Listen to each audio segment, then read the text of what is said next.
Hello guide, आपका आदर्श math classes में स्वागत है। आज हम 12 अध्याय लीनियर इक्वेशन पढ़ाएंगे। ठीक है, लीनियर प्रोग्रामिंग के बारे में जानकारी देंगे। सबसे पहले लीनियर प्रोग्रामिंग जो होती है उसमें एक उद्देश्य फलन दिया होता है, दो आपके सब्जेक्ट दिए रहते हैं, मतलब उद्देश्य दिए रहते हैं, कथन दिए रहते हैं। एक है एक्स ग्रेटर, असमीकरण दिए रहते हैं, x plus y greater equal 40, 2x plus y greater equal 70, ये दिया गया है। x greater 0, y greater 0। तो अब हम इससे क्या करेंगे, ये हमारे विरोध फलन है, ये दोनों क्या है, विरोध फलन है। और ये क्या है, ऋणोत्तर चर है। एक्स वाई जो है वो क्या कहलाता है, ऋणोत्तर चर कहलाते हैं। तो सबसे पहले हम क्या करेंगे, उद्देश्य फलन लिखेंगे। z बराबर क्या लिखा है, 5x प्लस 2y बराबर, ये है पहला समीकरण। असमीकरण दिए गए हैं, क्या दिए गए हैं समीकरण, x प्लस वाई इक्वल 40। इधर क्या दिया गया है, 2x plus y greater equal 70। ये असमीकरण दिए गए हैं, क्या दिए गए हैं, असमीकरण। अब इसमें हम क्या करेंगे, x प्लस पहले असमीकरण, असमीकरण 2 और 3 दिया गया है, असमीकरण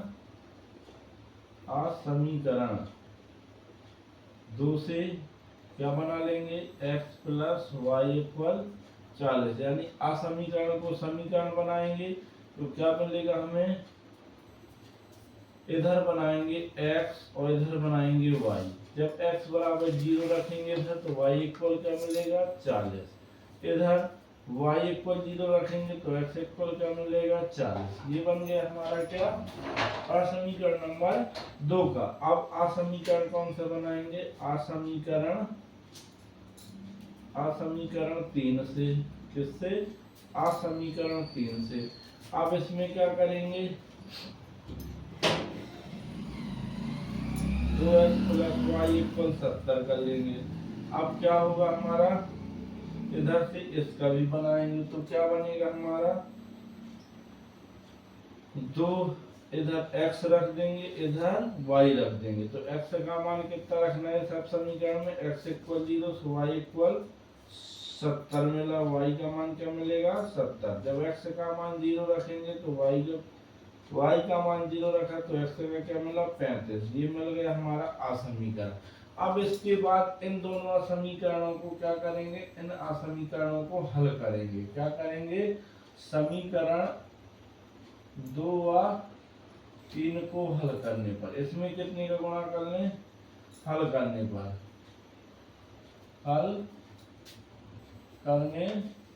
क्या मिलेगा, x प्लस वाई बराबर 40, 2x प्लस वाई बराबर 70। क्या करते हैं, घटाने पर करते हैं, घटाने पर क्या हो जाते हैं, चिन्ह परिवर्तित हो जाते हैं। ये ऋण का ये भी ऋण का, तो 2x में से x गए, माइनस का x, ये कैंसिल हो गया, ये कितना आया 30।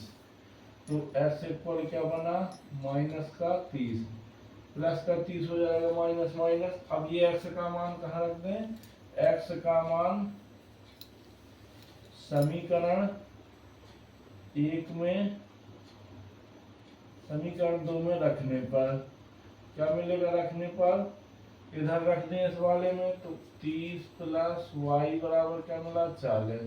वाई इक्वल क्या हो जाएगा, 40 माइनस 30, तो वाई का मान मिला हमें 10। तो प्रतिच्छेदी बिंदु क्या मिल गए, प्रतिच्छेदी बिंदु मिले 30 और 10। ये बिंदु बन गए हमें प्रतिच्छेदी, दोनों रेखाएं जहां प्रतिच्छेद करती है वो क्या है, 30 और 10। अब हम इसकी रचना करेंगे तो क्या करेंगे, मूल बिंदु 0 0 पर इसमें रख देंगे पहले पर तो 0 0 less than greater than equal 0। क्या 0 ग्रेटर 40 होता है, असत्य है। कैसा है, असत्य दिया गया है, कैसा है हमारा, असत्य है। तो अर्धतल कहाँ होगा, अर्धतल मूल बिंदु के विपरीत ओर स्थित होगा, मूल बिंदु के विपरीत ओर स्थित होगा, बिंदु के विपरीत ओर स्थित होगा और दूसरा क्या है हमारा, दूसरा जो हम लेंगे इसमें रखेंगे मूल बिंदु 0 0 पर, मूल बिंदु 0 0 पर क्या मिलेगा, 0 + 0 > 70। ये भी असत्य है, असत्य है तो क्या होगा, अर्धतल मूल बिंदु के कहाँ होगा, मूल बिंदु के विपरीत ओर स्थित होगा, मूल बिंदु के विपरीत ओर स्थित होगा।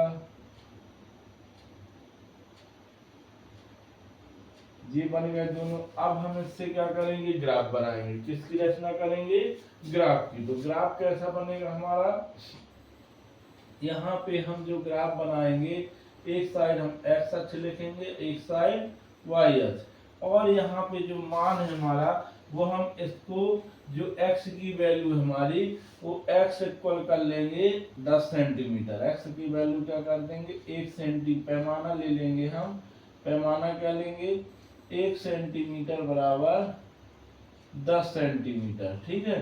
और ये मान लीजिए जहाँ 1 सेंटीमीटर लिखना है उसकी वैल्यू 10 ले लेंगे। तो पहला 0 हो जाएगा, फिर 10 हो जाएगा, फिर 20 हो जाएगा, फिर 30 हो जाएगा, फिर 40 हो जाएगा, फिर 50 हो जाएगा, फिर हमारा 60 हो जाएगा, और फिर 70 हो जाएगा। कहाँ तक लेना है, ये x अक्ष, y अक्ष पे भी ऐसे 1 10 क्या लेंगे, 10 20 क्या लेंगे, 20, फिर इधर 30, फिर 40, फिर इधर 50, इधर क्या हुआ 60, और ये हुआ 70।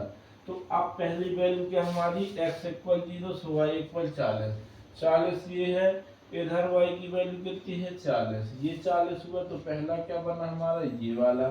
दूसरा कह रहा है x = 0 तो y = 70 है, ये 70 हो गया। अब यहाँ से क्या है, अब इसके बाद क्या है, y की वैल्यू 35 है, तो ये यहाँ मिलेगा कहीं, तो दोनों जाके कहाँ मिले, इधर। तो मिलते कहाँ है, x की वैल्यू 30 आनी चाहिए, तो ये 30 है, और ये कहाँ है हमारा, y की वैल्यू 10 है, दोनों जाके यहाँ मिले पॉइंट।